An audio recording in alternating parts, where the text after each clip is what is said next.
Buenos días, buenas tardes, bienvenidas, bienvenidos a todos a este webinar organizado por el CIADI conjuntamente con ALARP sobre las reglas del CIADI del 2022.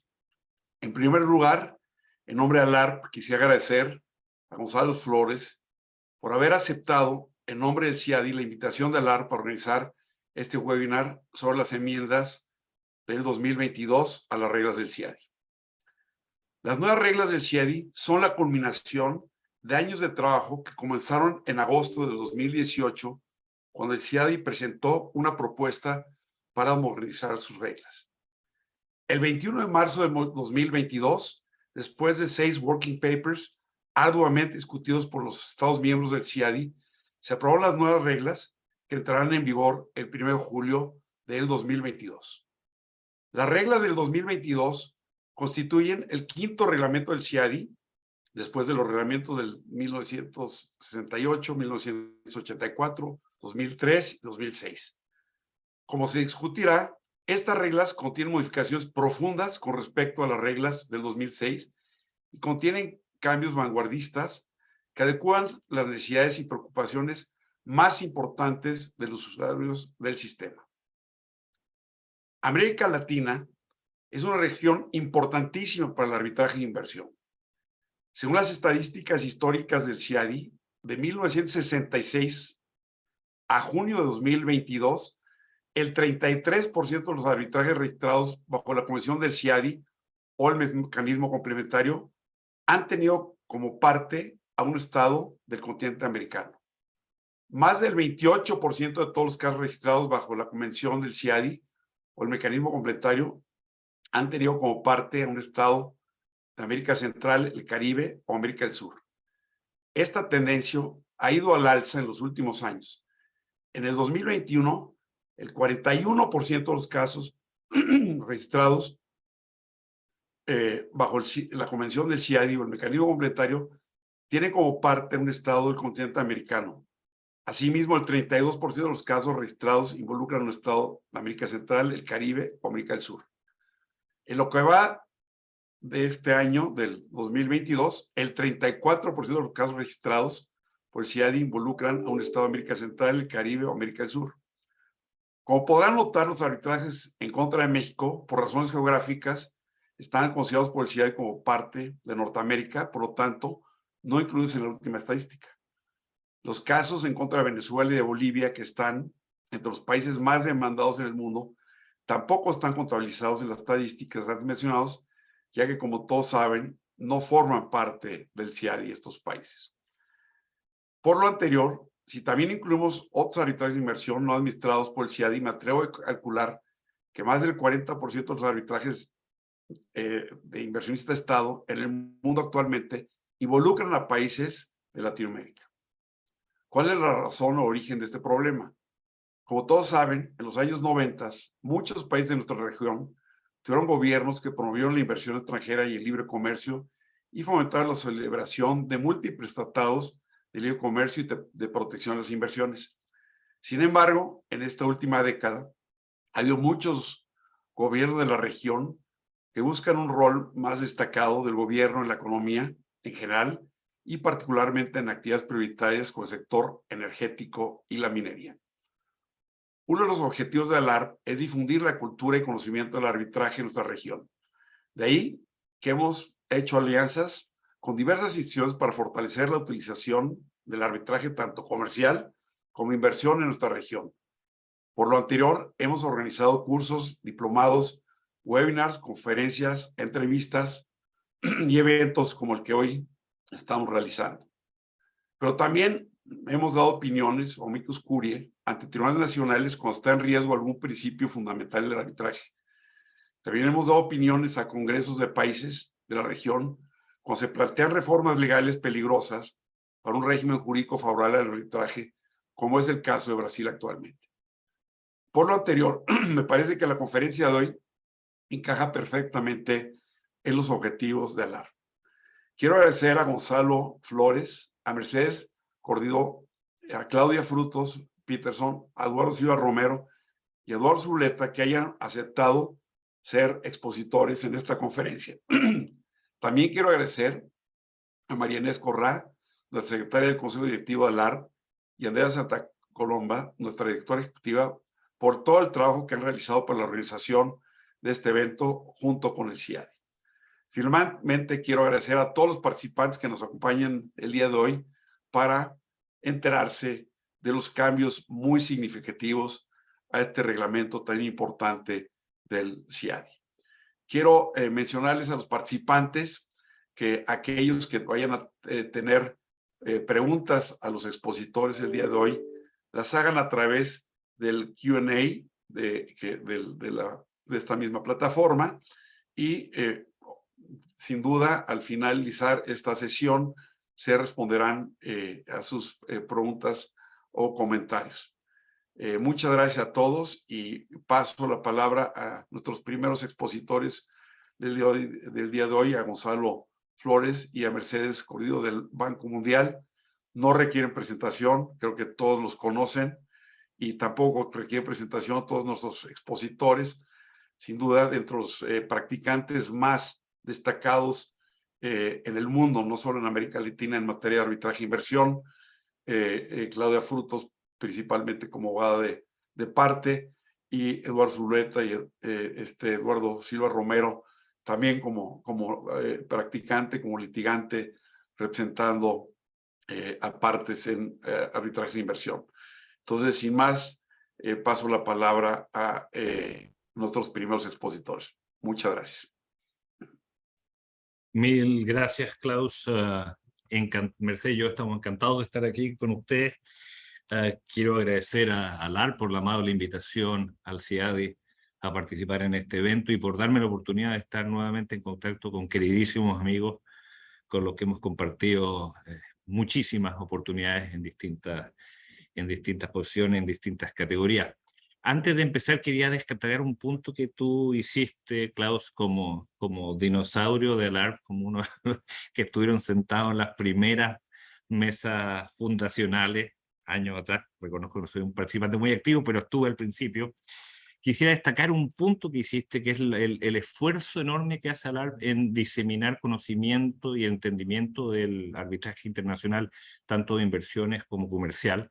Porque las estadísticas que tú presentaste, que son correctas y que nosotros publicamos bianualmente, da la impresión de que los estados latinoamericanos estuvieran en el receiving end de los casos, un enorme número de casos involucrando estados latinoamericanos y del Caribe.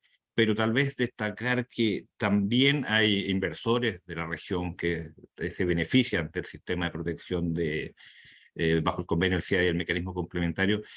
Pero otro aspecto que es muy importante dentro de los objetivos del Grupo del Banco Mundial y del CIADI en particular, que es el desarrollo del derecho internacional de las inversiones, el enorme crecimiento que hemos observado en las comunidades arbitrales en nuestros países, en Latinoamérica y en el Caribe.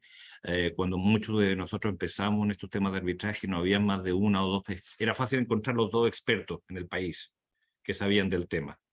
Hoy hay fuertes comunidades arbitrales en todos los países de Latinoamérica. Encontramos expertos, tanto como abogados, como árbitros, destacadísimos árbitros a nivel mundial, como todos los que están presentes en esta sala, en esta reunión, vienen de Latinoamérica y eso ha sido un éxito del desarrollo, yo creo, parte de la actividad de lo que hemos hecho en el CIADI y en los últimos años de ALARP, de hacer esto una actividad más conocida y sólidamente desarrollada en nuestra región. Solamente para darle un spin positivo, que no siempre estamos al receiving end de las reclamaciones, sino que también tenemos una importante participación activa en estos procedimientos. Habiendo dicho eso, quiero contarles un poco lo que vamos a hacer hoy en un tiempo acotado, porque queremos escuchar de nuestros otros panelistas. No los quiero torturar con mi voz durante una hora. La idea de hoy es hacer un resumen de los principales cambios que introducidos por las enmiendas que aprobó el Consejo Administrativo del CIADI este año 2022 y que entraron en vigor hace un mes atrás, el 1 de julio. Como dijo Klaus, este ha sido un proceso largo, no quiero decir tortuoso, ha sido un proceso largo, ha sido un proceso profundo, y el volumen de cambios parece grande, hay mucho documento que se ha presentado, pero hemos mantenido las estructuras básicas que están establecidas por el convenio del CIADI, y básicamente hemos hecho cambios que reflejan la experiencia del centro en los últimos prácticamente 15 años, desde la última enmienda del 2006, y los comentarios y las necesidades de los usuarios. Y cuando hablo de los usuarios me refiero a los estados, a los inversores, a los académicos, a todos aquellos que están involucrados en el sistema de resolución de controversia entre inversores y estados. Recogimos todo esto y tratamos de plasmarlo en este documento que refleja las mejores prácticas, las lecciones aprendidas en los últimos 15 años, pero sin afectar la esencia, que es el balance, proteger dos cosas: proteger el balance de los derechos de inversores y estados, y ofrecer un mecanismo pacífico de resolución de controversias para las partes. Entonces, sin más, lo que voy a hacer ahora es revisar las principales enmiendas, o las más destacadas, o las que han dado lugar a mayores comentarios. En la lámina que sigue, ustedes pueden ver el cronograma de las enmiendas. Como mencionó Klaus y como acabo de decir, ha sido un proceso largo que empezó el año 2016. Yo creo que lo más destacable de este proceso ha sido la participación de los usuarios. Como pueden ver en la pantalla, el primer acto que hace el CIADI para iniciar este proceso es solicitar a todos aquellos que estuvieran interesados comentarios sobre temas que debieran abordar las enmiendas a las reglas. En el pasado, las enmiendas habían sido una iniciativa del secretariado, desarrollada por el secretariado sobre la base de la experiencia. Habían sido acotadas, las enmiendas del 2003, del 2006, se desarrollaban in-house, se hacían unos documentos de trabajo relativamente breves y acotados. Claudia Frutos se recordará, pues estuvo involucrada en estos procesos, y se presentaban en el website, se recogían unos pocos comentarios y se presentaban al Consejo Administrativo para su adopción. Este proceso fue distinto, partió desde los usuarios, qué es lo que debemos cambiar. Y sobre la base de esa lista de propuestas recibidas de del sector público y del sector privado, empezamos a desarrollar los cambios amparados en las lecciones aprendidas en años de enorme crecimiento, que son los últimos 10 a 20 años. De la pantalla, de la lámina que tienen enfrente, pueden ver que preparamos 6 documentos de trabajo, miles de páginas de análisis, páginas en las que se recogió la experiencia del centro, pero también se recogieron todos los comentarios recibidos del público y se respondió en la medida de lo posible a todos los comentarios recibidos. Cada uno de los documentos de trabajo fue evolucionando y, como un embudo, fue reduciendo el ámbito de controversia y discusiones. Otro aspecto muy importante del proceso es que tuvimos cientos de consultas, y no estoy exagerando, cientos de consultas con estudios de abogados, universidades, con departamentos de reparticiones gubernamentales, con estados, y lo más destacado, en mi opinión, fueron las reuniones interestatales consultivas, donde pudimos atraer en cada una de ellas más de casi 200 participantes de casi 100 estados contratantes que activamente participaron y contribuyeron al desarrollo de estas reglas. Finalmente, en noviembre del año pasado, publicamos el último documento.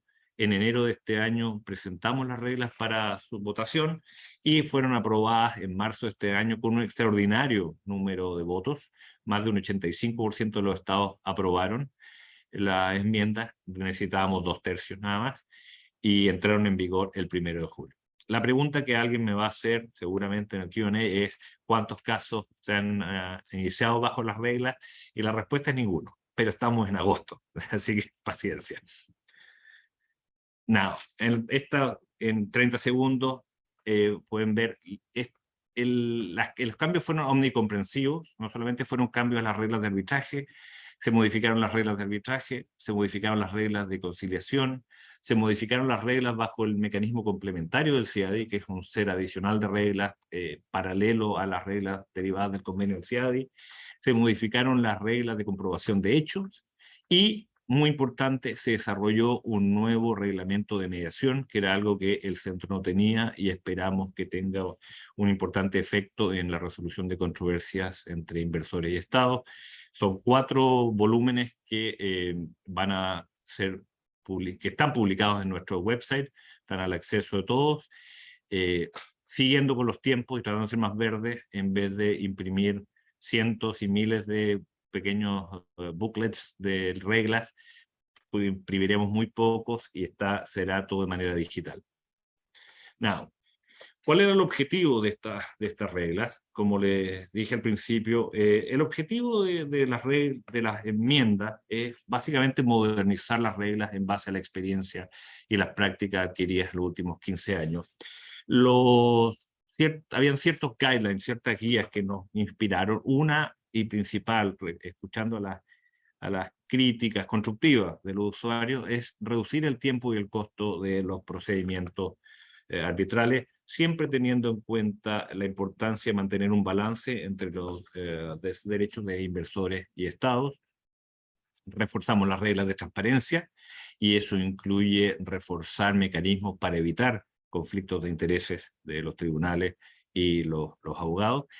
Y otro principio inspirador fue ofrecer una amplia gama de opciones para la resolución de disputas de inversión.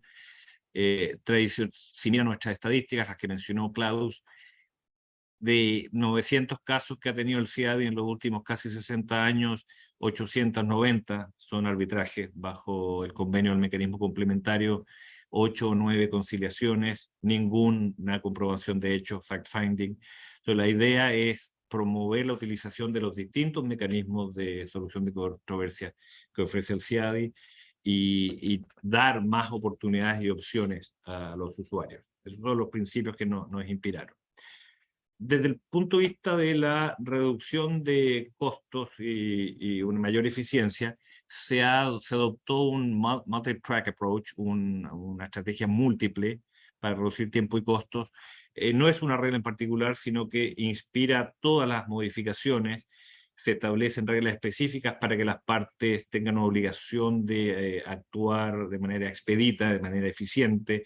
Se establecen también obligaciones para los tribunales de actuar en forma eficiente, se reducen ciertos plazos, se establecen calendarios para ciertas reglas, se proponen reglas de acumulación y coordinación de procedimientos, se establece una serie de medidas que tienen por objeto hacer los procedimientos más eficientes.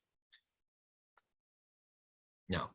Una de las modificaciones que ha causado no controversia, pero que ha generado mucho interés, es el tema de la notificación del financiamiento por terceros, que es la actual regla 14 de las reglas de arbitraje del CIADI. El financiamiento por terceros es una figura que, como todos saben, ha existido siempre, pero en los últimos 5 o 10 años ha tomado un rol más preponderante en las discusiones respecto de modernización o la forma en que se lleva a cabo el procedimiento de solución de controversia entre inversores y Estado. Cuando estamos hablando de financiamiento tercero, estamos hablando de préstamos bancarios, estamos hablando de seguros, estamos hablando de empresas que se dedican específicamente al financiamiento de litigios, que es una industria que ha crecido bastante en los últimos 5 a 10 años. Cuando empezamos el proceso, por allá por el 2016-17, y estudiamos el tema, vimos que hay un amplio rango de posiciones respecto de lo que es el financiamiento por terceros, de estados que lo incorporan en su legislación como una figura perfectamente aceptable, a otros estados que tienen una posición completamente adversa al financiamiento por terceros, considerando que existía un moral hazard, existe algo esencialmente perverso en el financiamiento por terceros que solo permitiría la promoción de disputas frívolas. En ese abanico enorme de opciones, el centro optó por resolver el problema del financiamiento por terceros y de los conflictos de interés, de manera que establecimos una regla que hace obligatorio a las partes que tengan financiamiento por terceros notificar el nombre y la dirección del financiador inmediatamente que el caso se registra o tan pronto el acuerdo de financiamiento se celebre. Ahora, de acuerdo con las reglas de evidencia de siempre, los tribunales pueden pedir más información sobre el financiamiento por terceros. Pero la idea de la modificación es que la parte que presenta un reclamo presente, informe la existencia del financiamiento por terceros, el nombre y dirección del financiador, de manera que al momento de constituirse el tribunal, los potenciales candidatos a árbitros tengan una clara noción de quién está detrás financieramente de la reclamación para aceptar o rechazar el posible nombramiento con toda la información a su alcance. Mercedes. Como Gonzalo ya lo indicó, uno de los principales.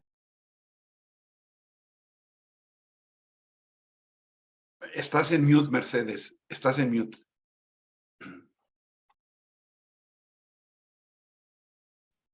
Ahora sí, ¿me oyen? Perfecto. Como ya Gonzalo lo señaló, uno de los principales objetivos de estas reglas ha sido la reducción del tiempo y los costos de los procedimientos. Y se han hecho modificaciones, se introdujeron modificaciones a todo lo largo de las mismas, siempre teniendo cuidado de proteger la igualdad procesal en el procedimiento. Vemos que en un primer término es importante la buena fe de todos los participantes y que se actúe de manera expedita y eficiente en cuanto a los costos. Todas las presentaciones van a ser hechas de forma electrónica. Esto a lo largo de todo este periodo de pandemia que hemos pasado, esto se implementó y funcionó y la idea es que se va a mantener. Las audiencias y las sesiones van a poder celebrarse bien sea por videoconferencia, por teléfono, de manera presencial y en forma híbrida. Las partes será cuestión de que se pongan de acuerdo lo que más les convenga en un momento dado. En las declaraciones de los árbitros, los mismos van a tener que incluir un compromiso de su disponibilidad durante los 2 años siguientes y van a tener que anexar un calendario donde marquen específicamente los días que van a estar disponibles. Y otro punto que hemos considerado importante es de fomentar la proactividad de los árbitros, que se celebren conferencias relativas a la gestión de los casos, de manera de que en estos se logren determinar cuáles son los hechos que no están controvertidos, se puedan reducir los objetos de la controversia y en cualquier momento para determinar cuestiones, bien sea procesales o sobre el fondo.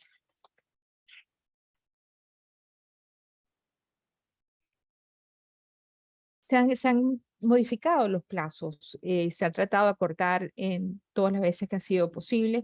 Se han fijado plazos tanto para los árbitros como para las partes. Con respecto a los árbitros, se han determinado plazos para la emisión de laudos y decisiones. Para laudos, vemos que existe en general la obligación de los árbitros de emitir sus laudos lo antes posible. Y en todo caso se fija un término de 240 días a partir de la última presentación sobre el fondo y jurisdicción, dentro del cual van a tener que emitir su laudo. Por ejemplo, las presentaciones que se hacen en materia de costos, esas no se computan para los fines de este tiempo. Hay plazos más cortos. Vemos, por ejemplo, se fijan 180 días para los laudos de jurisdicción cuando ha habido bifurcación en el procedimiento. También hay laudos que tienen que ser emitidos de 60 días cuando ha habido una objeción de falta manifiesta de mérito jurídico. Las decisiones en general procesales van a tener unos plazos mucho más cortos, van a ser de 30 días y esto se aplicaría a todo lo que tiene que ver con recusaciones, solicitudes de medidas provisionales, por ejemplo, solicitud de seguridad de costos, etcétera. En cuanto a las partes, un punto también importante, si los árbitros no ven que no van a lograr cumplir con estos plazos, ellos deberán notificárselo así por escrito a las partes, indicando cuáles son las circunstancias especiales que justifican una prórroga y deberán indicar cuánto tiempo más necesitan. Y también ser regulado lo que tiene que ver con las extensiones de los plazos por parte de las partes. Hay ciertas excepciones de plazos que están fijados en el convenio que no pueden ser modificados, pero en general se establece que las partes pueden lograr un acuerdo en cuanto a las prórrogas y si no llegan a un acuerdo podrán solicitárselo al tribunal con una solicitud fundada. Y siempre y cuando obviamente lo presenten antes del vencimiento del plazo. Gracias, Mercedes. Un punto que quiero destacar sobre lo que acaba de decir Mercedes, la posibilidad de extender los plazos de los tribunales. Cuando fijamos los plazos, y siempre en un espíritu de reducir los tiempos y reducir los costos, entendemos sí que muchas disputas tienen un nivel de complejidad, de dificultad que podrían impedir que un tribunal pueda emitir sus decisiones dentro de los plazos establecidos, y es por eso que se deja una ventana abierta para que, si es el caso, informen a las partes las razones de la demora y fijen un nuevo plazo para la presentación o indiquen cuánto se demorarán en emitirlo. La idea es promover la eficiencia y la celeridad, pero sin perder la calidad de lo que se necesita para decidir correctamente un caso. Dentro de las muchas reglas que incluimos para promover la eficiencia del manejo del procedimiento y recogiendo la práctica del centro, incorporamos una regla especial de consolidación y coordinación de procedimientos. Esta regla no hace más que reflejar la experiencia del CIADI en los últimos años. Hemos tenido muchos casos que con el acuerdo de las partes y a instancias y con la ayuda del centro, las partes han acordado manejar 2 o más casos que tenían cuestiones de derecho y de hecho en común, bajo un mismo tribunal y unirlos de distintas maneras. Esto incluye someter las 2 disputas ante el mismo tribunal, someter los 2 casos, tener las audiencias conjuntas, presentar memoriales conjuntos. Todo eso está reflejado en la regla 46. Lo que no incorporamos y que fue una opción que presentamos durante los primeros procesos de negociación fue la posibilidad de establecer reglas obligatorias de acumulación de casos, mandatory consolidation, como se ve en el NAFTA o en el CAFTA, pero el resultado de las negociaciones de las conversaciones y consultas, fue que en realidad es una materia que quedaba mejor regulada por los tratados, que lo contemplan. Los tratados modernos, muchos de ellos contemplan reglas específicas y procedimientos de acumulación. Now, una regla...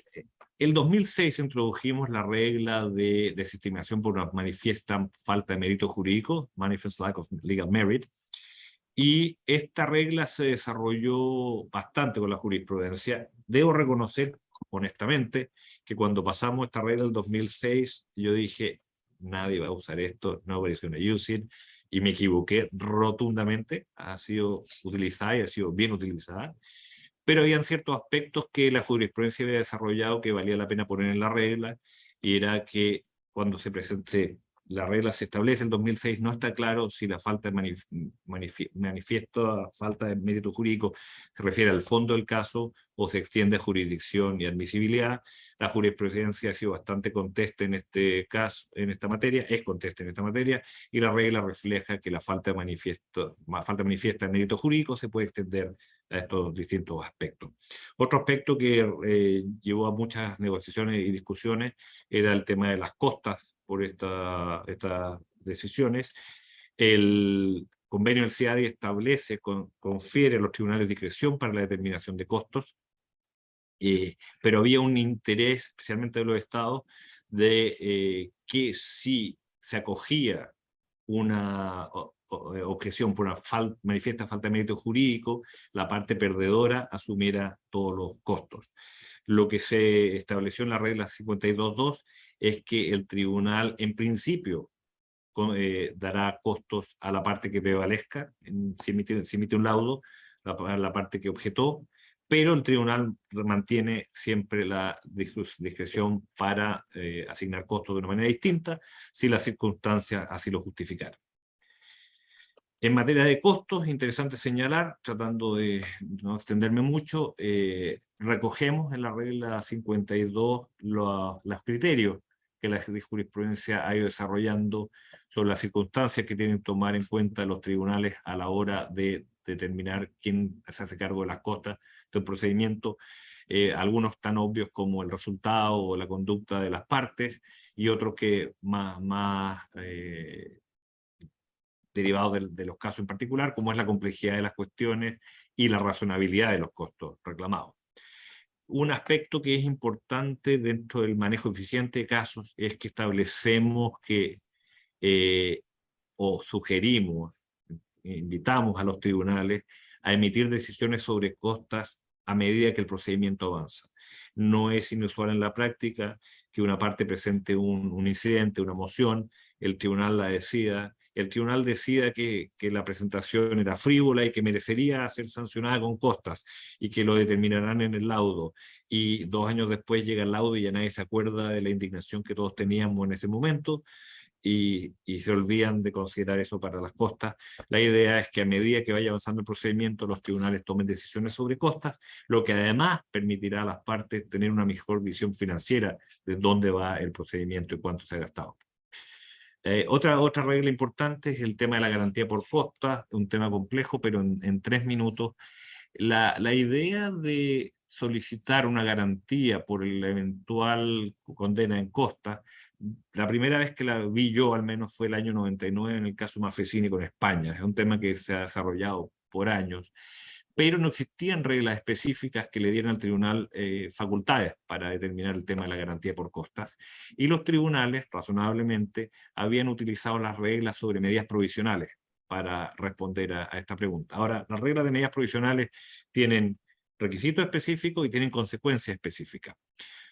En esta enmienda incorporamos una regla específica de garantía por costas, en que se le da un poder expreso a los tribunales para ordenar alguna de las partes, para otorgar garantías para el evento que sean condenados en costas.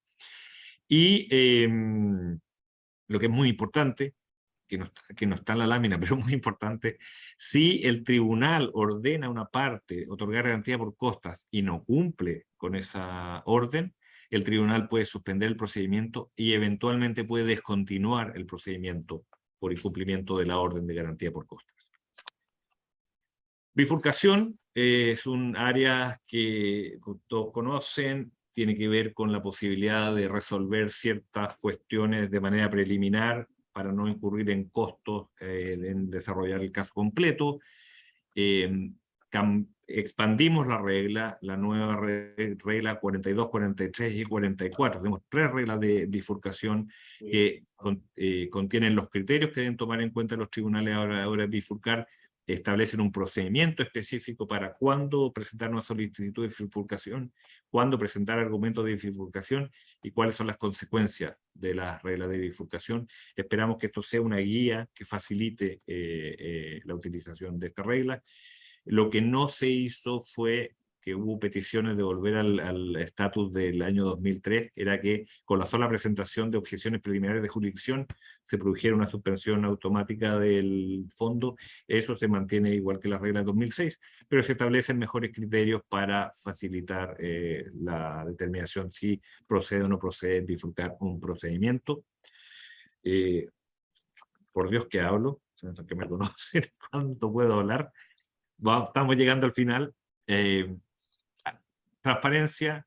Los que han trabajado en caso del CIADI saben que, contrario a muchas críticas, el centro tiene un ethos de transparencia y siempre ha tratado de promover la transparencia. Pero esta promoción de la transparencia está sujeta a una regla mayor, que es el acuerdo de las partes. El centro publica todo lo que puede en su website con el acuerdo de las partes. Tratamos de empujar con esta regla de transparencia un poco más. Por ejemplo, bajo el convenio del CIADI, el centro solo puede publicar laudos con el acuerdo de ambas partes, y ustedes verán que en muchas ocasiones laudos del CIADI aparecen en otros websites y no en el del centro, y es porque alguna de las partes o se opuso o no consintió. en muchas ocasiones ocurre que el Estado o el inversor termina el caso y se mueven a otra cosa nueva, ¿no? Y una carta de Gonzalo Flores pidiendo permiso para publicar es la última preocupación.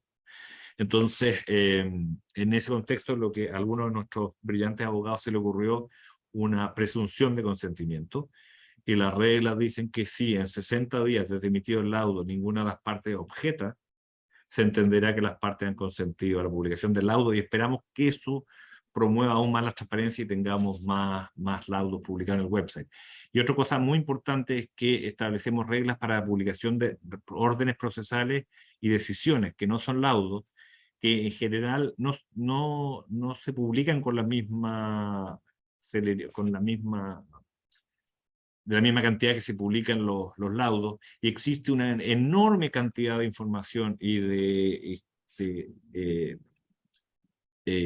regulación procesal dentro de los archivos del CIADI que podrían ser muy útiles para el manejo de laudos y no se hacen públicos, están todos aquí en nuestras cabezas, pero no están en el website.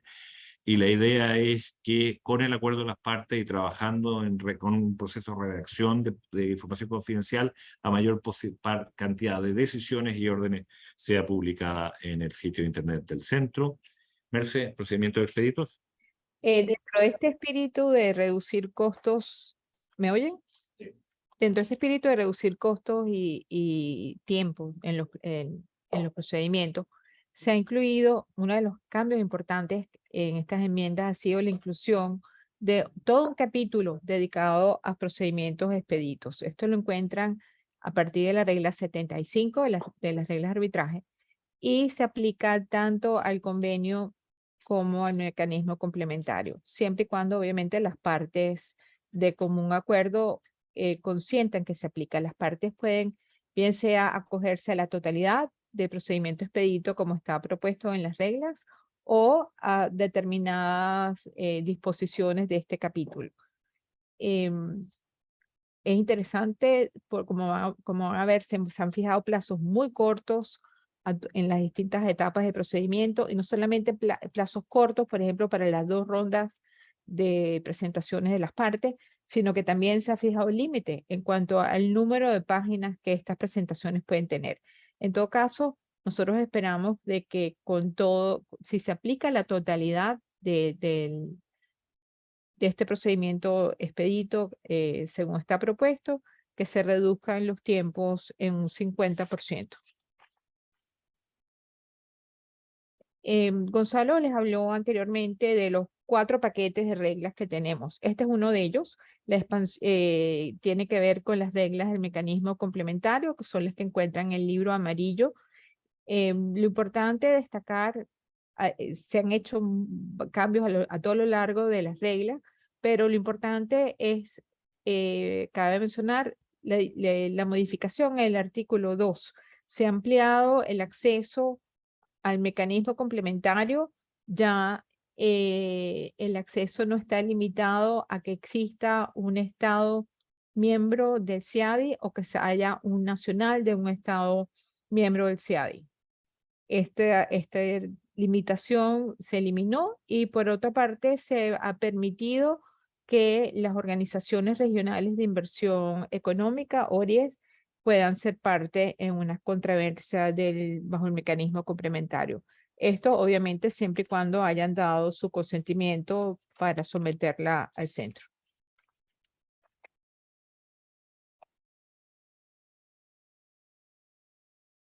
Otro de los libros de reglas es el libro rojo. Este contiene las reglas de comprobación de hechos que han sido actualizadas. Estas reglas originalmente estaban bajo el reglamento de mecanismo complementario desde 1978.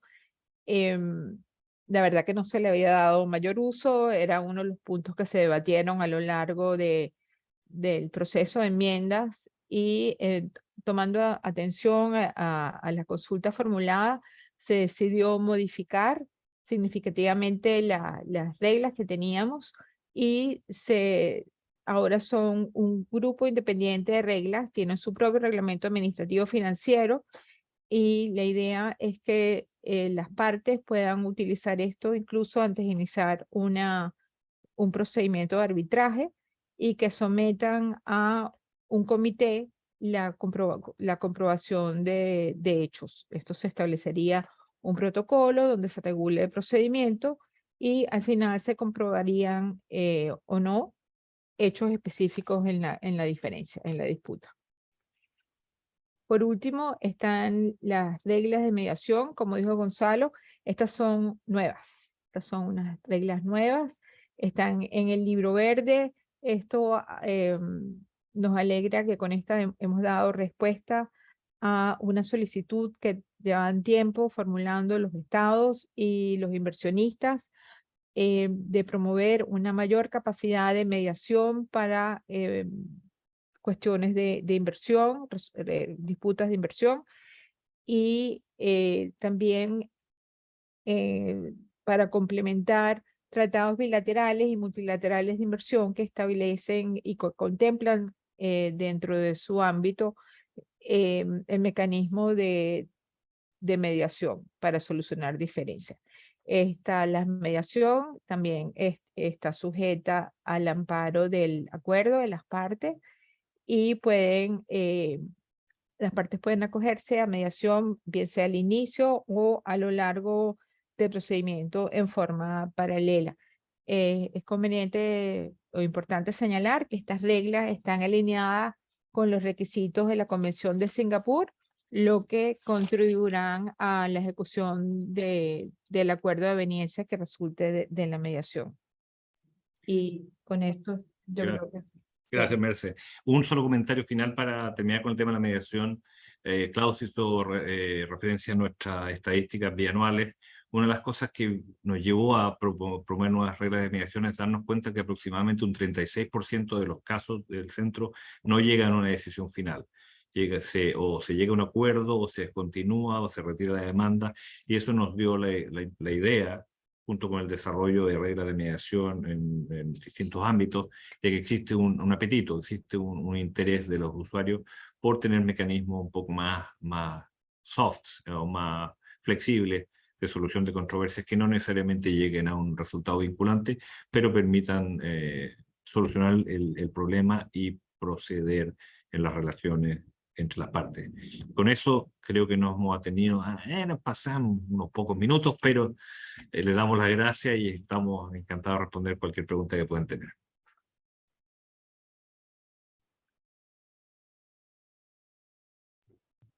Yo puedo romper el hielo, si les parece, con la primera pregunta y comentario. Mi primer comentario sería, Mercedes y Gonzalo, sobre la regla 46, acumulación o coordinación de arbitrajes. Creo que es un avance muy importante. Hasta antes de esta reforma no había nada distinto de un procedimiento creado internamente por el CIADI. Con Gonzalo tuvimos una experiencia reciente. Era una acumulación o una consolidación relativamente sencilla, porque era una subsidiaria de la compañía originalmente demandante, los dos contra el mismo Estado. Y para poder coordinar todo eso hubo que hacer como 6 cartas a la Secretaría, a las partes, a los abogados. Era casi una Biblia lo que tocó armar ahí para una cosa bastante sencilla. Creo que esto soluciona muchísimos problemas. Primero, porque esta situación no solo se presenta como pensaría uno cuando hay una situación, un caso de 2 o más inversores que tienen la misma inversión y han sido afectados por la misma medida del mismo Estado. Pero también puede haber inversores con distintas inversiones afectados por las mismas medidas tomadas por el mismo Estado. Inversores con inversiones diferentes, pero afectadas por las mismas medidas tomadas por el mismo Estado. Inversores con inversiones diferentes, afectadas por medidas tomadas por una misma autoridad del mismo Estado, pero respecto de inversiones distintas, pero siempre el mismo Estado. Y tal vez el extremo, que sería varios inversores, medidas tomadas por distintas autoridades del Estado respecto de distintas inversiones, pero todo referido a un mismo Estado. O sea, todas esas cuestiones se podrían o bien coordinar, y la coordinación básicamente consistiría en que se se acumulan, no se acumulan, realmente se tratan todos los aspectos procesales que se puedan tratar simultáneamente, se tratan simultáneamente y se emite un solo laudo. Habrá aspectos procesales que hay que tratar por separado, y en la coordinación, pues se coordinan todos los elementos procesales que se puedan coordinar y hay un solo laudo. Quedan obviamente, pienso yo, y esa sería como mi pregunta para mis compañeros de panel, quedan como dos temas o tres temas complejos. El primero, como lo mencionaba Gonzalo, es el tema de la consolidación, porque hay tratados que contemplan la consolidación y tienen unas reglas muy claras de consolidación, pero hay tratados que no dicen nada y sin embargo se intenta la consolidación bajo esos tratados que no dicen nada. Primera situación. Y lo segundo, que lo hemos visto ya, por lo menos yo en dos casos, es no hay arbitrajes en curso, sino los demandantes presentan de una vez la demanda, y lo pongo en unas comillas grandísimas, consolidada. O sea, se presentan varios demandantes bajo varios tratados para demandar unas mismas medidas del Estado respecto de distintos inversores. Y eso es una cuestión que obviamente no está prevista en las reglas. ¿Cuál sería, en esto nos referiríamos, o cuál sería un poco la aproximación a ese caso? La pregunta es para nosotros, me No, imagino, es decir, Eduardo, o para todos. pregunta, mi pregunta es si eso fue una discusión que se dio o eso se planteó en algún momento dentro de la discusión de las reglas. Esa situación de que el reclamante presenta de una vez todo como si fuera un solo arbitraje. Sí, gracias, Eduardo, y quiero escuchar la experiencia de los otros, pero un par de comentarios sobre el tema de acumulación y la experiencia del centro. Cuando empezamos a trabajar el tema de acumulación, no les sorprenderá saber que internamente preparamos un paper de aproximadamente 100 páginas, donde echamos todo lo que a alguien se le ocurrió que podía ser una acumulación. Y eso incluía el tema multi-party claims. Eduardo tiene mucha experiencia, Eduardo Zuleta tiene experiencia en estos casos de múltiples demandantes, en un caso en particular que estoy pensando. Yo separaría dos cosas. El tema multi-party claims, demanda de muchos demandantes, siempre no es una novedad dentro del sistema del CIADI. Desde el principio, desde dos o más demandantes, lo que llevó a una sesuda discusión interna de cuándo tenemos que usar la expresión and others, cuando son dos o más, tres o más, cuatro o más. Y al otro extremo que tienes el caso de Baclar contra Argentina con 200.000 demandantes acumulados bajo una misma reclamación. Y está la discusión de cada uno tiene que venir por separado o vienen los 200.000 merrily tomados de la mano.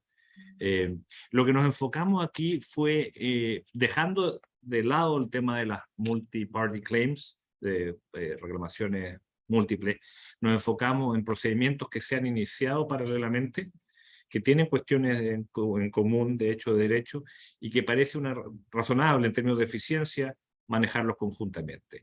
Y el centro lo viene haciendo hace muchos años. Siempre la propuesta era, bueno, ¿por qué no presentamos las reclamaciones ante el mismo tribunal? Sin necesariamente una acumulación, una consolidación legal.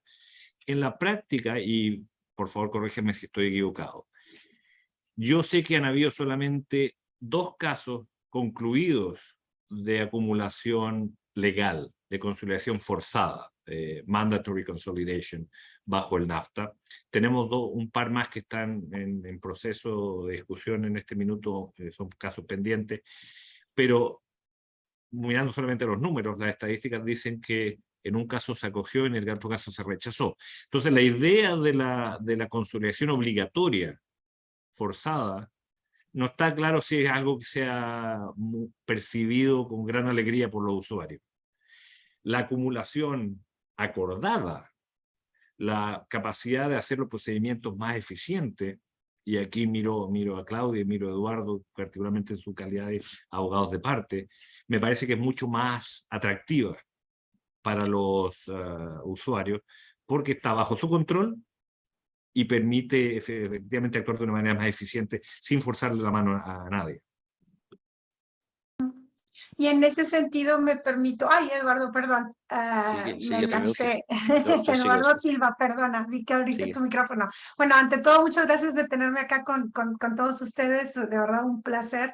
Y felicidades al CIADI por haber terminado y adoptado estas reglas, un proceso yo sé que arduo y bastante pesado para todos ustedes en el secretariado, de tratar, ¿verdad?, de atender a todos estos comentarios, críticas constructivas, ¿verdad?, aportes, etcétera.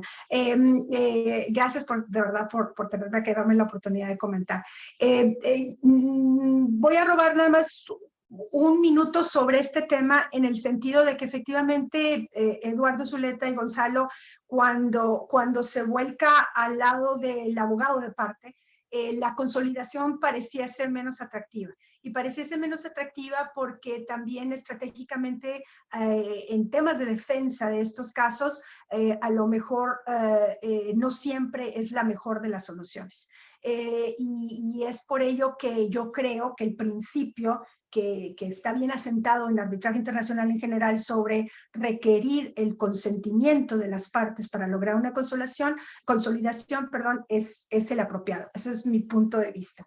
En cuanto a la acumulación, me parece mucho más atractiva desde el punto de vista de un abogado de parte, porque te permite precisamente determinar si desde un punto de vista de la defensa del caso o de la presentación del caso, es mejor hacerlo con dos procedimientos que se corren en paralelo y que van a tener etapas que se pueden seguir de manera acumulada. Yo en lo personal tuve un caso así, en donde la demandante quería lograr la consolidación, el estado al cual yo estaba representando en ese momento no estaba muy contento de manejarlo como una consolidación, pero se aceptó una acumulación, si lo vemos de esa forma, del procedimiento. Y funcionó muy bien porque en ambos casos teníamos al mismo tribunal, pero lo que pasaba ahí, y eso fue uno de nuestros puntos al no aceptar la consolidación, es porque los dos casos se corrían bajo tratados bilaterales de inversión que eran diferentes y que no necesariamente eran muy similares en muchos de los temas que se tocaban en cada uno de los tratados. Entonces, en ese sentido, logramos una acumulación, se corrían los casos por paralelo, pero aquí está el punto interesante y por eso los felicito, porque claro, de la Secretaría, ¿verdad?, nos llegó una carta en su momento preguntándonos que qué hacíamos con la decisión sobre jurisdicción, qué hacíamos con el laudo, se trataba de una sola decisión de jurisdicción o se trataban de dos decisiones de jurisdicción y de dos laudos. Nosotros expresamos, según nuestra interpretación de las reglas en aquel momento, que debía de tratarse de dos decisiones de jurisdicción o de dos laudos en su oportunidad, y bueno, el tribunal, que era el mismo, pero que eran dos casos, acogió nuestra propuesta y fue como se pronunciaron. Y para el Estado era importante porque, vuelvo a lo mismo, se trataba de dos, a pesar de que eran hechos, era la misma transacción, eran dos tratados bilaterales de inversión distintos. Eduardo Silva, no sé si quieres comentar. Un comentario muy rápido. Yo analicé este tema de la acumulación en el libro de los 50 años del centro. Y algo que me interesó mucho en ese análisis es que, en teoría, la acumulación es algo que le debe interesar a los estados, porque es una figura que es pensada para que pensemos en el caso argentino, cuando surgen toda una serie de reclamos de la misma crisis o de las mismas medidas estatales, tener una especie de comisión mixta, o sea, un tribunal arbitral que resuelve sobre la base de los mismos criterios todos los reclamos. Pero hay dos problemas prácticos para ese tipo de acumulación. El primer problema es que muchos de los inversionistas que estarían acumulados en ese proceso tienen intereses distintos, es decir, son competidores. Y ninguno de esos inversionistas querrá que su competidor conozca, por ejemplo, la estructura de costos del modelo de negocio. Y por otra parte, no estoy tan seguro que a los estados les guste mucho ese tipo de acumulación, porque es jugarse el 100% de la crisis con un solo tribunal, mientras que todos sabemos que tribunales distintos pueden decidir cosas distintas. De tal manera que la no acumulación también, yo creo, obedece a un temor estratégico comprensible de los estados.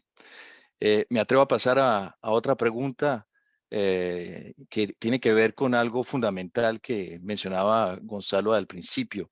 Gonzalo mencionaba que en la reforma a las reglas del CIADI se decidió conservar la esencia. Y yo creo que una discusión que incluso tuvimos en algún momento con Gonzalo, que sucedió y todavía sucede, y sucedió al mismo tiempo del análisis de las enmiendas, es toda una serie de críticas al arbitraje de inversiones y sugerencias que están siendo discutidas más dentro del marco de un CITRAL, por ejemplo, de la adopción de un mecanismo de apelación o la creación de una corte de inversiones que propone la Unión Europea. Entonces, un poco mi pregunta era, Gonzalo, en la decisión de mantener la esencia del sistema y obviamente por razones que todos conocemos de no entrar a una reforma del convenio del CIADI, ¿qué pensamientos o qué ideas se discutieron sobre esas otras críticas más amplias del sistema del arbitraje de inversiones? Gracias, doctor Silva Romero. Siempre un agrado responder sus preguntas. Antes de pasar a ese tema que es interesantísimo, un solo comentario sobre lo último que dijo Eduardo y lo que dijo Claudia respecto de las acumulaciones. No tengo una respuesta al respecto, pero tal como decía Eduardo, los dos casos que han sido resueltos en temas de acumulación obligatoria bajo un tratado, los dos casos la solicitud de acumulación la pidieron los estados.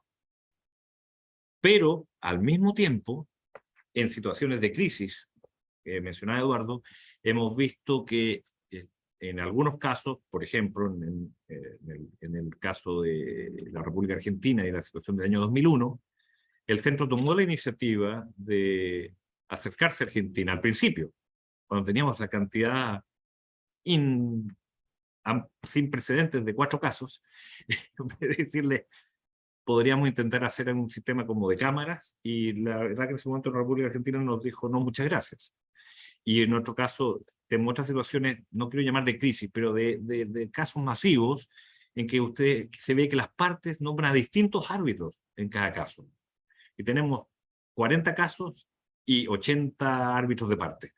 Te da una idea que las partes no tienen un interés por razones estratégicas, por distintas razones, como decía Eduardo, para no poner todos los huevos en la misma canasta, de entregar el caso a los mismos individuos. Ahora, respecto de cambios más estructurales, un par de comentarios. Las enmiendas sí recogen muchas de las críticas que se han planteado a los mecanismos de solución de controversia y buscan una solución desde el punto de vista de lo que nosotros podemos hacer, que son soluciones procesales a los problemas. Cambiar la estructura esencial del sistema tiene dos inconvenientes. Uno, que si estamos en el sistema, creemos en el sistema. Creemos que el mecanismo de solución de controversias bajo el convenio del CIADI es un instrumento de desarrollo creado por el grupo, un brainchild del grupo del Banco Mundial, y como tal mantenemos la idea de que es un mecanismo importante de desarrollo. Y segundo, problema estructural, que para cambiar el convenio del CIADI se requiere la unanimidad de los miembros. Y como discutí el otro día con alguien, cuando tú pones una regla que dice para cambiar esto se requiere la unanimidad, A, la idea es que no lo cambies, y B, no necesitas la regla, porque si hay unanimidad se puede cambiar igual. Entonces, sí, desde la presencia procesal que tenemos nosotros, tratamos de acoger muchas de las quejas o muchas de las críticas constructivas. El centro está participando en muchos de estos procesos. Estamos activamente trabajando con el grupo de trabajo número 3 de un CITRAL en el desarrollo de un código de conducta que para adjudicadores es un tema que ha sido ampliamente debatido, y un tema que me gusta mucho destacar. El CIADI propuso el año 2003, Claudia estaba con nosotros en esa época, y liderado por Antonio Parra, propuso la creación de un mecanismo de apelación, recogiendo en esa época las visiones particularmente de los Estados miembros del NAFTA, que estaban incluyendo en sus tratados individuales la creación de un mecanismo mecanismo de apelación. Y la propuesta fue rechazada mayoritariamente. Se consideró que era prematuro, se consideró que no era necesario, que el sistema funcionaba bien y que básicamente nos dijeron thanks but no thanks. Muchas gracias. Siga Recuerdo, Antonio, caminar por los pasillos del CIADI diciendo, pero pensé que esta era una gran idea, claro, que podíamos lograrlo. Y como decían los helados cuando yo era pequeño, salía el palito que decía siga participando. Ok, muchas gracias. Entonces, el centro ha estado, digamos, adelantado a este tipo de situaciones. Nosotros estamos a disposición de los usuarios. Nosotros estamos preparados para funcionar de la manera que resulte más aceptable para nuestros constituyentes.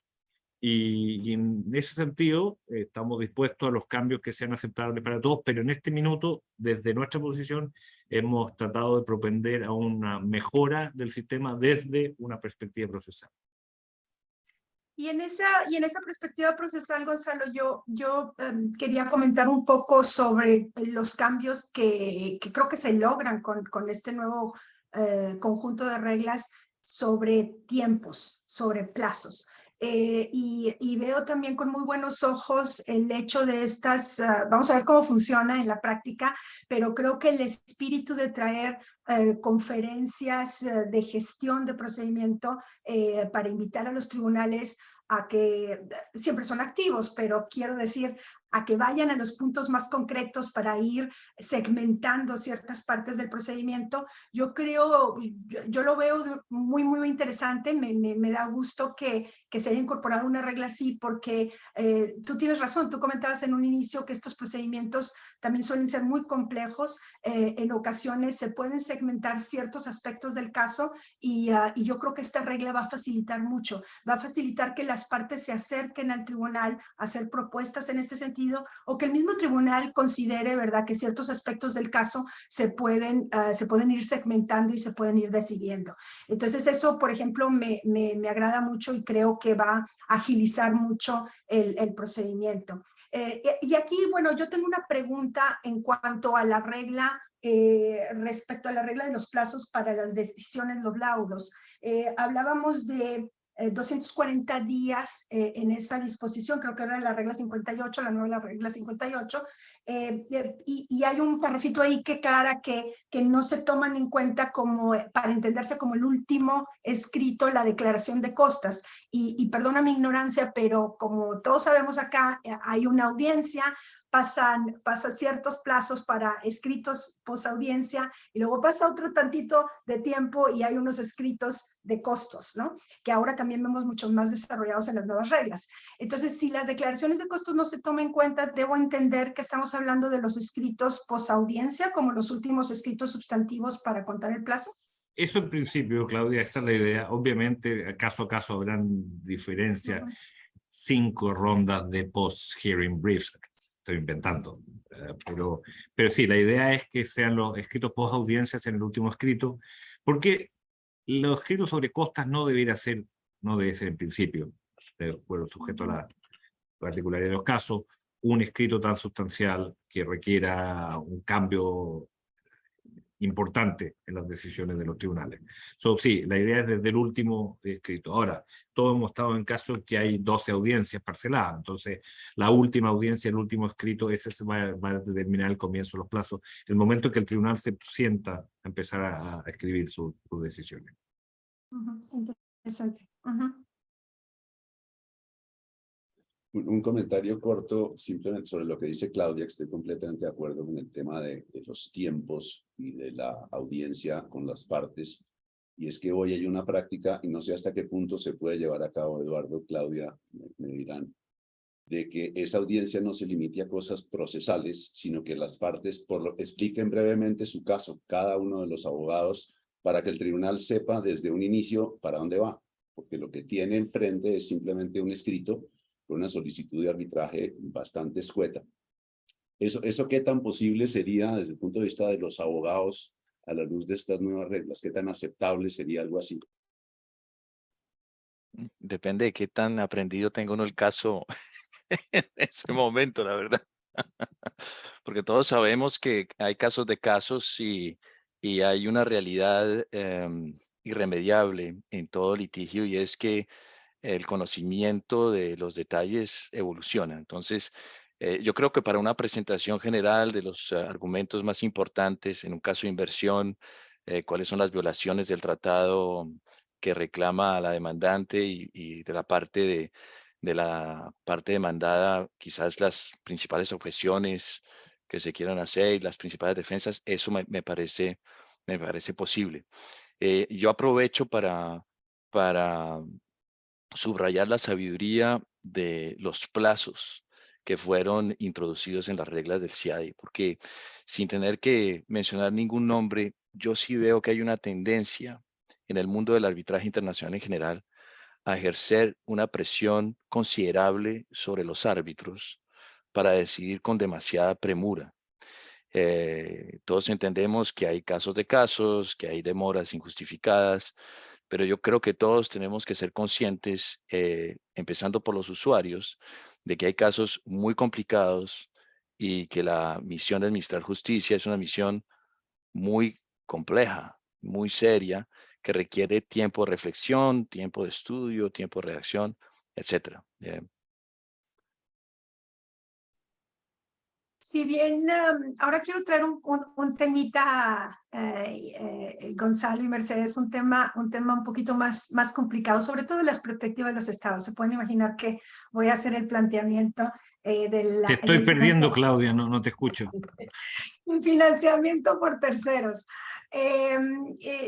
Primero, empiezo con lo positivo. Me dio mucho gusto ver en todos esos tomos y tomos de propuestas, de tratar de buscar la regla correcta, la discusión del tema en arbitraje de inversión. Creo que es muy importante que se haya llevado a cabo, se sigue llevando a cabo en el seno del grupo grupo 3 de UNCITRAL, todos lo sabemos, y el CIADI llega con esta regla que, como digo, me parece un paso adelante, me gusta, llega con una regla, pero muy pensada desde el punto de vista de conflicto de interés, cosa que saludo, pero creo que todos los que estamos en el tema de arbitraje de inversión sabemos que el conflicto de interés no es todo. Entonces, con todo el debido respeto, me parece que es una regla tímida, ¿verdad? Que se quedó un poquito corta. Es cierto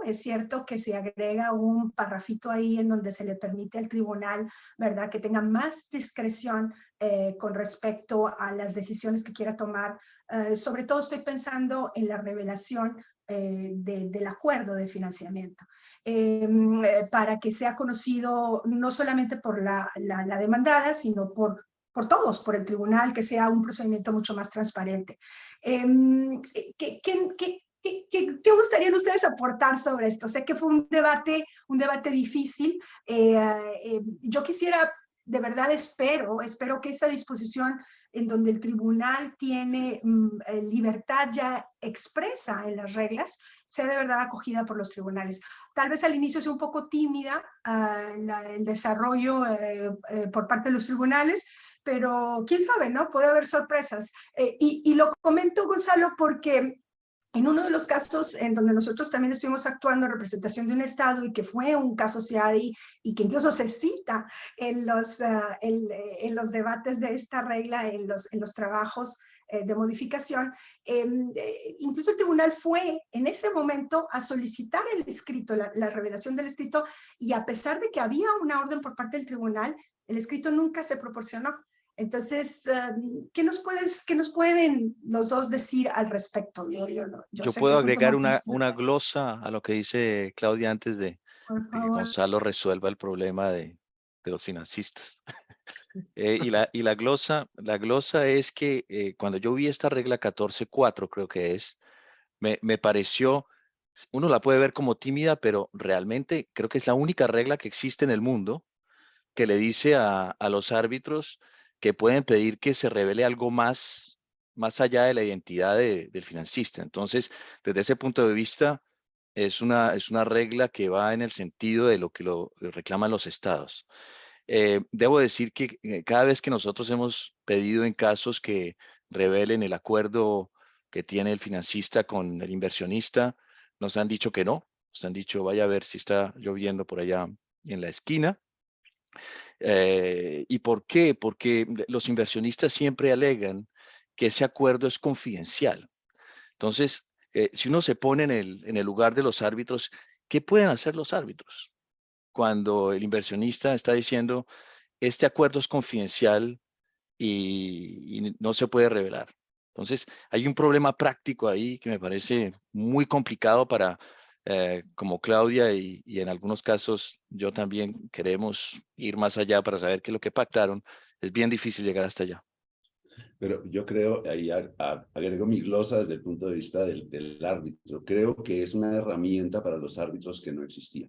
Y creo que desde ese punto de vista es útil, porque no había nada. Y cuando se pedía revelar más allá, incluso la revelación del nombre del financiador ya era un problema. La financiador del nombre, dirección, etcétera, ya era un problema porque, pues, como dice Eduardo, se alegaba eso es información confidencial. Aquí ya hay una obligación de revelarlo, que me parece que le ayuda mucho al tribunal, y se le da al tribunal una facultad que tendrá que mirar caso a caso y circunstancia por circunstancia, pero por lo menos se le da una herramienta para poder abordar el problema, creo yo. Si puedo hacer una serie de comentarios sobre las preguntas anteriores y de manera que no nos alcance el tiempo para hablar de esto, pero no, seriamente, un comentario a lo anterior y después paso a esto. Quería comentar sobre el tema que hizo Claudia y Eduardo sobre Case Management Conferences y estos instrumentos para acelerar los procesos. También es importante destacar, creo que son herramientas que permiten equiparar la posición de las partes, porque cuando tienes abogados con menos experiencia, llega una firma de mucha experiencia que conoce todo el manejo procesal, este tipo de case management conferences y los elementos que tienen que verse en una primera sesión son todos elementos que permiten que las partes, los abogados de las partes tengan una mayor igualdad de condiciones procesales para manejar el proceso. Pero pasando al tema, yo creo que lo que Eduardo y Claudia dijeron refleja exactamente lo que ha pasado en la discusión. Por una parte, gente que percibía esto, no, esto es muy poco, necesitamos más, algunos grupos. Otros sectores decían, esto es una puerta que se abre, esto es un paso importante adelante. Y la posición del centro, que sería un poco parecido a lo que señalaba Eduardo Zuleta, estamos abriendo la puerta, hay un instrumento. Le corresponde a los tribunales, en las circunstancias de los casos, seguir los pasos adelante y decir qué hacemos ahora. Pero la puerta está abierta. La herramienta está ahí. Ahora se puede discutir, se plantea, y la verdad es que la experiencia nuestra, y puede ser distinta la visión desde adentro de la institución de la visión de los abogados, es que en general, especialmente en los últimos años, al menos la identificación de la existencia de un financiador y la identificación ya no es un tema de discusión, se plantea naturalmente, aquí está, lo presento, y más y más se está convirtiendo, o menos y menos se va convirtiendo en un tema de controversia. Ya entrar en los detalles y el problema de la confidencialidad y el acuerdo específico, sí, ese es un tema más complejo, pero la herramienta está expresa y el tribunal tiene que hacerse cargo y ejercer sus funciones respecto de eso. Así que, ¿por qué? Para algunos fuimos muy tímidos, para otros fuimos unos desatados. Como le dije a alguien en un caso muy importante años atrás, si he logrado alienate a ambas partes de manera igual, he hecho mi trabajo con éxito. Yo creo que hemos alcanzado un justo medio. Espero.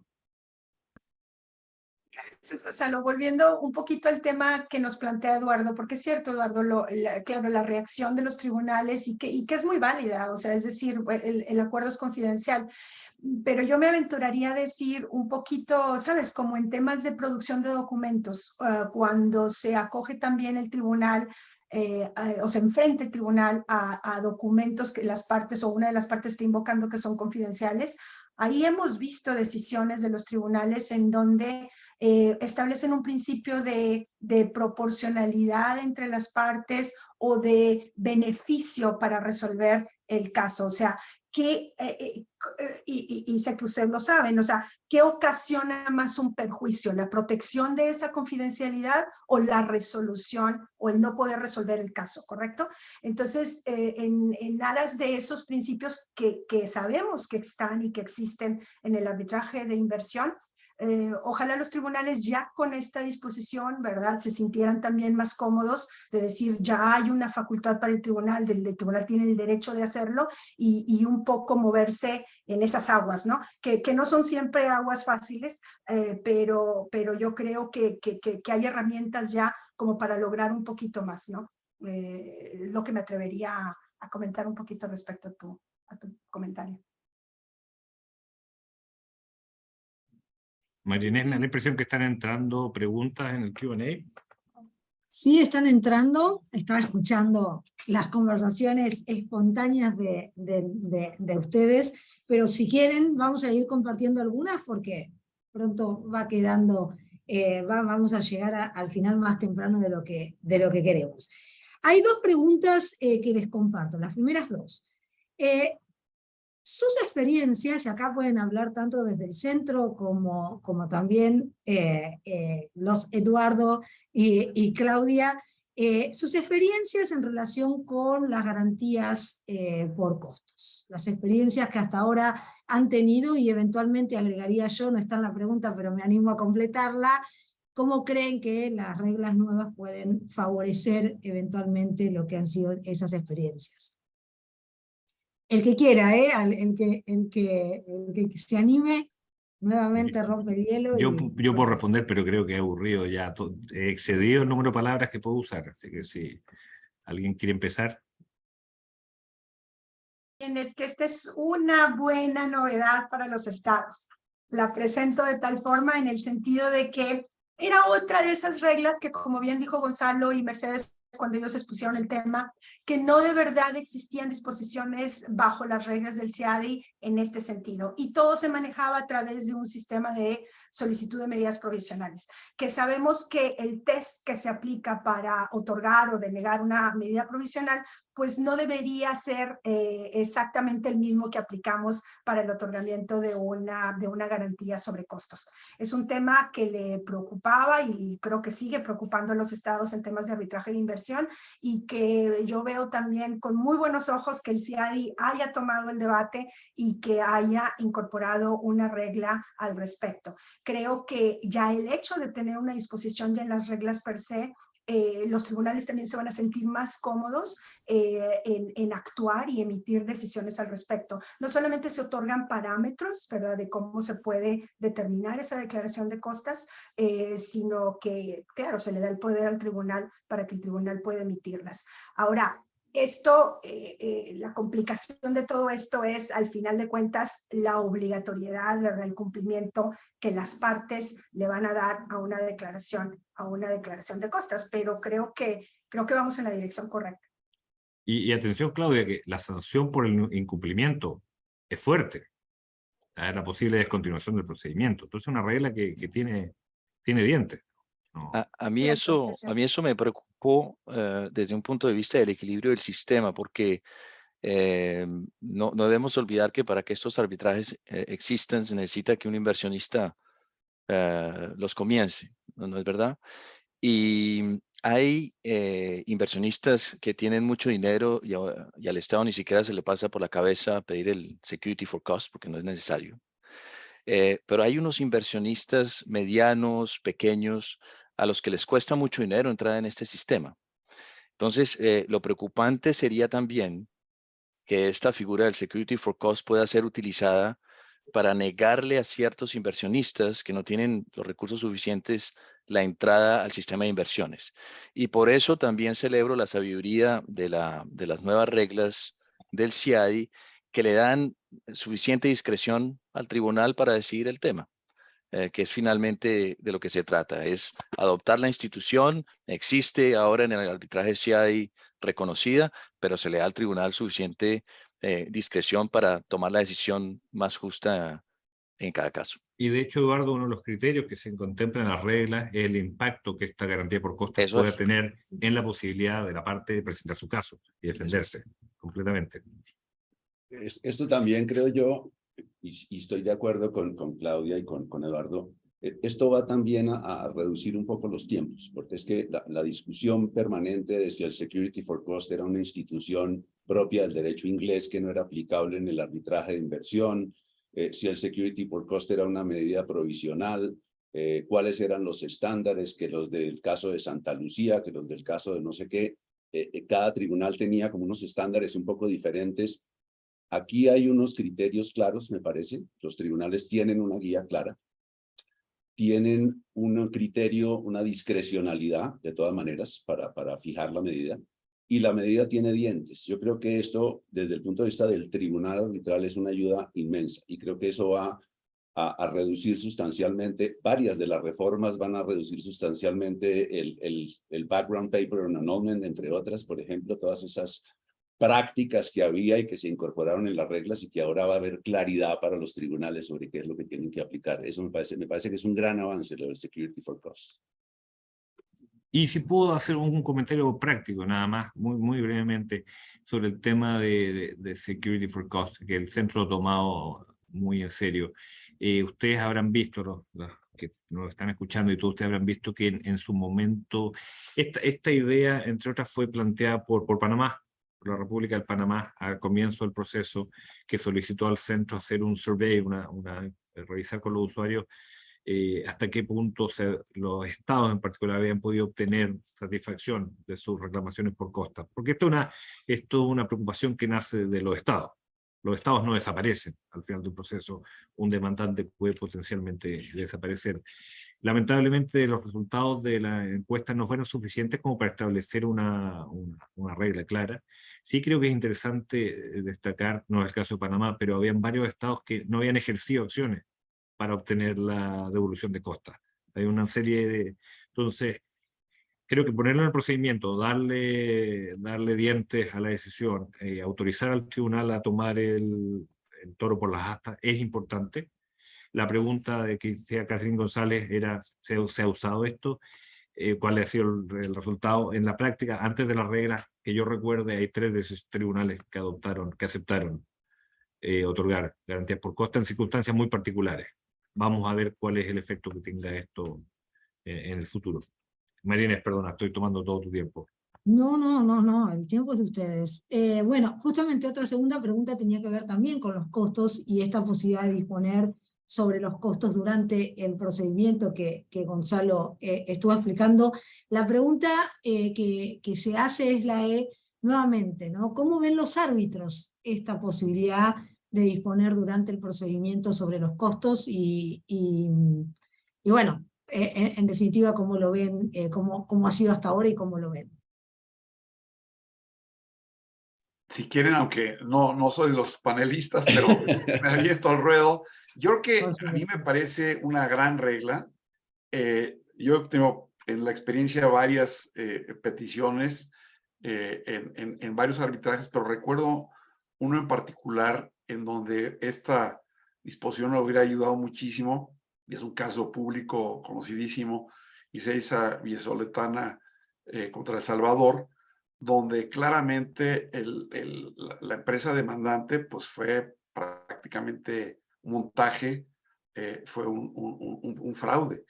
Y ahí el Estado claramente se ve una situación de que se tiene que defender, tiene que gastar plata para defenderse, pero claramente es imposible recuperar los gastos y costas, la condena de gastos y costas, porque la empresa simplemente no tiene sustancia, cero sustancia. Entonces me parece que para casos de este tipo es evidente que esta facultad del tribunal es, porque siempre se discutía si tenía o no la facultad y cuáles eran las consecuencias y cuál era la consecuencia que se incumpliera, porque efectivamente ha habido tribunales que han emitido una decisión en ese sentido, pero el poder suspender, porque ese es el tema. Yo creo que el tema es poder suspender el arbitraje. Y bueno, incluso la regla va más allá. Incluso la regla va a discontinuarlo. Supongo que si se fija un plazo de 3 meses o de 6 meses y no se suspende, no se otorga la garantía, pues se da por terminar el arbitraje. Me parece muy buena la regla, me parece necesaria, sobre todo para casos donde se ve claramente que el demandante realmente está tratando de aprovecharse de una situación, incluso inventando un caso. Entonces, me parece que ayuda para este tipo de casos y creo que me parece que estuvo bien pensada la regla y va a resolver pruebas en la práctica reales, que obviamente el tribunal tendrá que tener criterio para ver cuándo la pide y cuándo no la pide, si efectivamente es un inversionista afectado con una situación precaria. También creo que el tribunal tendrá que tener criterio cuándo lo utiliza, pero creo que hay casos que lo meritan y creo que me parece que es una regla de las muchas muy buenas modificaciones a la regla del CIADI. Esta me parece que es muy útil y va a ser utilizada, y espero con discreción, para tampoco afectar a una empresa que realmente está muy afectada por una medida del propio Estado. Entonces yo creo que el tribunal ahí tiene que balancear y aplicarla al caso concreto. No creo que se pueda aplicar en todos los casos a rajatabla, sino que habrá que ver caso por caso. Bueno, Pero, les tengo perdón. que decir que siguen las preguntas sobre las garantías por costos y ya también involucrando a escenarios en los cuales sí se pareciera o podría ser razonable exigirle a los estados. Con lo cual, como falta un minuto para el tiempo que tenemos estipulado, yo entiendo que este tema, que es muy rico y realmente importante, será de los próximos eventos que nos focalizaremos en estos aspectos. Esta es una presentación y no lo digo para que no contesten, sino porque realmente podríamos estar probablemente un tiempo más dedicados a este aspecto particular. Tomo el compromiso, por supuesto, de que sea la misma la que convoque un espacio para discutir y algunos aspectos relacionados, si les parece. Y voy a una pregunta para que haya un poquito de movimiento en las preguntas sobre la transparencia y las reglas para favorecer la transparencia, pero una pregunta es específicamente sobre la nueva regla, la 64, que es la publicación de documentos producidos durante el procedimiento. Y la pregunta viene dirigida a Gonzalo, además, así que no voy a cambiar el primer interlocutor, pero sería interesante también, en todo caso, escuchar otras visiones distintas a la de la propia institución. Sí, Gonzalo. gracias María. La verdad es que la regla representa el mismo espíritu que las otras reglas de publicación. Hay que entender las reglas de transparencia del centro en el contexto que son reglas para el centro. O sea, no son reglas de confidencialidad para las partes, que ese es otro tema. El centro tiene limitaciones para lo que puede publicar. Bajo el convenio solamente publicar laudos con acuerdo a las partes, y estas reglas tratan de promover la publicación por parte del centro de distintos instrumentos dentro del procedimiento. El principio básico es: el centro va a publicar con el acuerdo de las partes. Si las partes no están de acuerdo, la pelota se le pasa al tribunal para que determine qué partes de los documentos deben redactarse, qué partes de los documentos se pueden publicar. Es decir, miren nuestro website, hay muchos casos en los que todos los documentos, las presentaciones de las partes, los escritos de testigos, informes de expertos, están todos publicados con el acuerdo de las partes. Lo que establecemos es un proceso claro para, primero, el consentimiento de las partes. A falta de consentimiento, el tribunal decide. No es el centro el que decide qué es lo que se publica. Nosotros necesitamos tener instrucciones claras de qué es lo que tenemos que poner en nuestro website. Y la regla 64 en particular a que se hace referencia, dice relación con estos mismos principios y procedimientos, con la publicación de documentos de las partes. Ya no decisiones del tribunal, sino que escritos o presentaciones hechas por las partes durante el procedimiento. Bien, y esta misma regla vista de parte de los council, digamos, más allá de que el centro, que la regla esté, que el centro administre y el tribunal resuelva, la regla tiene un efecto, entonces, o un impacto. Exacto, y en ese sentido estaba yo pensando, Marina, es que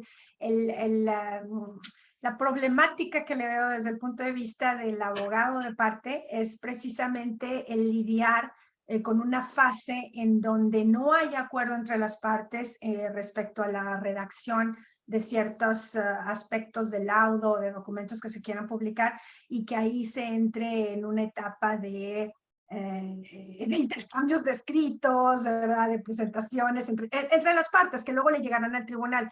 Y luego mi segunda, un poquito incomodidad, es si estos procedimientos, si las partes por alguna razón, o alguna de las partes, no digo ni las dos, pero una de las partes no quiere lograr la publicación, o sea, ¿qué tanto poder se le da al tribunal para que override, ¿verdad? Esa dificultad que tiene la parte de negarse, por un lado. Es cierto que la forma tal vez más segura de jugar esta regla es estar atentos a que tiene un plazo, ¿verdad? Para que las partes se pronuncien si es que aceptan o no aceptan. O sea, les da esa obligación más a las partes para ser las partes más proactivas, creo yo. Puedo saltar rápidamente a responder 2 segundos, 2 cosas. Uno, en respuesta a la preocupación de Claudia. Uno es a petición de parte. No va directamente al tribunal, sino que una de las partes tiene que pedir que se publique el documento. Y segundo, hicimos un esfuerzo de incorporar la regla 66, que se aplica solamente a publicación de documentos por el centro, que es una regla sobre información confidencial. Y establecimos una serie de criterios que los tribunales tienen que considerar a la hora de determinar publicación o no publicación de un documento. No estamos diciendo que esa sea la definición de confidencialidad, esos son los criterios de confidencialidad para efectos de la publicación por parte del centro. Entonces estamos tratando también de darle una mano a las partes y a los tribunales para decir, ok, aquí están los instrumentos para esto se publica y esto no se publica. Bien, a ver, estamos ya sobre la hora, así que tenemos que resolver si vamos a ir a una pregunta más o si hacemos el cierre, digamos, quiero dejarlo un poco en manos, en primer lugar, de la mesa, ¿no? Que es la que se comprometió y nos ha regalado el tiempo. Si quieren, hacemos una preguntita más, que en realidad es la que estaría un poquito pendiente, distinto a los temas que hemos tratado hasta ahora, y después sí, hacemos el cierre para todos. Si están de acuerdo, entonces, experiencia que han tenido sobre la acepción de manifiesta falta de mérito jurídico, la regla del artículo, de la regla 41, y en particular el juego con las excepciones preliminares y la bifurcación de las reglas 42, 43 y 44. Esta es la consulta que se hace, y aquí sí también nuevamente quien quiera tomar la palabra. Realmente es interesante escuchar también a algún árbitro sobre cómo juegan cuando se hacen estos planteos. Una respuesta rápida desde el punto de vista Eduardo, del si centro. quieres hablar. Sí, no sé Eduardo, por quién. favor. Eduardo está sin... No, yo solamente quería decir rápidamente que mi experiencia con el 41.5 es que es muy difícil ganar un 41.5 porque el estándar evidentemente es muy elevado, y es comprensible que un tribunal arbitral al principio tenga dudas en desechar in limine pretensiones de un inversionista. Hay, sin embargo, un caso reciente de Colombia, donde Colombia gana, representada por la Agencia de Defensa Jurídica del Estado, un 41.5 que es muy interesante. Cuando uno lo observa, era uno de esos casos donde jurídicamente era claro que ese caso no entraba dentro de la jurisdicción del centro. Pero es difícil ganar un 41.5. Yo creo que es más fácil oponerse a un 41.5 que ganar un 41.5, que creo que ya no es 41.5 además, creo que es 41.3, si entendí bien. Que es un trágico problema para los que estamos acostumbrados a ciertos números. Ese es un chiste del CIADI. Exactamente. Yo aportaría lo que dice Eduardo, que estoy totalmente de acuerdo, que es difícil ganar estos recursos bajo la 41.3, la nueva regla 41.3, pero algo que es interesante y saludar es el hecho de que ya incorpora precisamente las decisiones que hemos visto a través de todos estos años, ¿no? En decisiones del 41.5 anterior, sobre todo el hecho de que ya queda zanjada la discusión de que si se aplica o no se aplica la jurisdicción a temas jurisdiccionales o temas de competencia. Entonces yo creo que eso es muy bueno, es muy positivo, y también creo que queda zanjado, y Marinés, esto está relacionado con una de las preguntas en el chat, de que del hecho de entenderla como una acción preliminar resguardando los derechos de la parte, que ya lo decía la regla, para temas de jurisdicción. Y yo creo que aquí, y me corregirán Gonzalo y Mercedes, pero creo que aquí el sentimiento es acoger un poco lo que vemos ya en tratados de libre comercio, ¿verdad? Estoy pensando CAFTA, estoy pensando un poco también todos los tratados de libre comercio con Estados Unidos, en el sentido de que hay un sistema que queda protegido para excepciones preliminares versus unas excepciones jurisdiccionales. Y bueno, lo que quería aportar. Esta regla lo que hace además es recoger, y en eso coincido con Eduardo, con Claudia, lo que hace es recoger una regla que existe en varias otras reglas de arbitraje que permiten ese tipo de rechazo, en varias reglas jurisdiccionales de innumerable cantidad de países que permiten ese tipo de rechazo. Y en todos los casos, trátese de arbitraje de inversión comercial o judicial, es una decisión tremendamente difícil, porque tiene que ser algo demasiado evidente, demasiado manifiesto, burdo casi, para que un tribunal diga, mire, esto no tiene ningún mérito. El caso de Colombia es un muy buen ejemplo, el caso que manejó la agencia, pero son decisiones excepcionales y para un tribunal creo que va a ser difícil encontrar casos en que se pueda tomar una decisión fácilmente con esta regla. Bueno, muy bien, ahora sí. No vamos a abusar más del tiempo de todos. Nos toca el cierre, y el cierre va a ser muy cortito.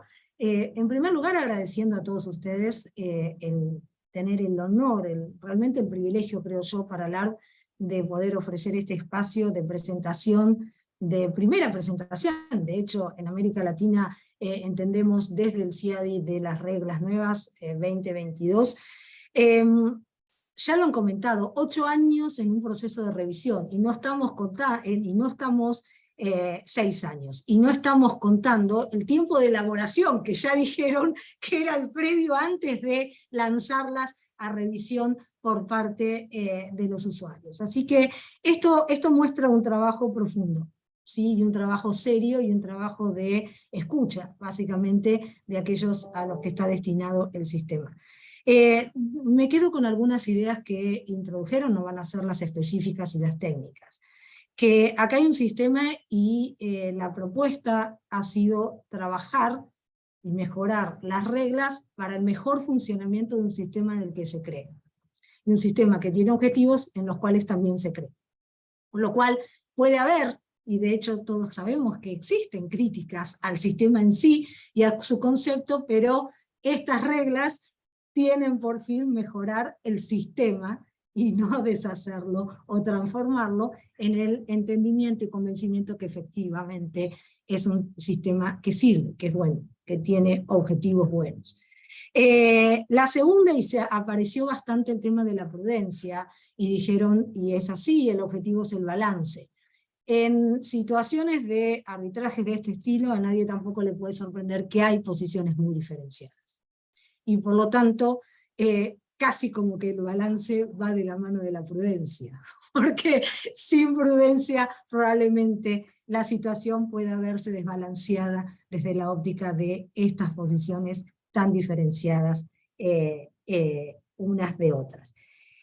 Y en lo que sigue es ponerlas en práctica, y que aparezca el primer caso, el segundo, el tercero, y que se prevé que lo que se anticipa aquí realmente van a agilizar, probablemente ya cristalizar lo que se venía haciendo en la práctica, como sucede muchas veces, y aparecerán nuevas cuestiones, y ya nos veremos 10 años después con otro proceso posible de revisión, pero lo cierto es que la idea es apostar de forma constructiva, y probablemente es lo que han dejado aquí, que finalmente ese proceso arduo fue un proceso constructivo, y si es así, vamos a confiar que efectivamente va a ser beneficioso en la práctica del arbitraje de inversión administrado por el CIADI. Así que muchas gracias, felicitaciones por este espacio, y ALAR seguirá haciendo nuevos espacios para tratar en especial, en específico, cada uno de los temas que involucran las reglas. Gracias a todos. Gracias, Marinés. Gracias, un placer. Gracias a todos. Cuídense. Chao. Adiós, gracias a todos. Bye, bye.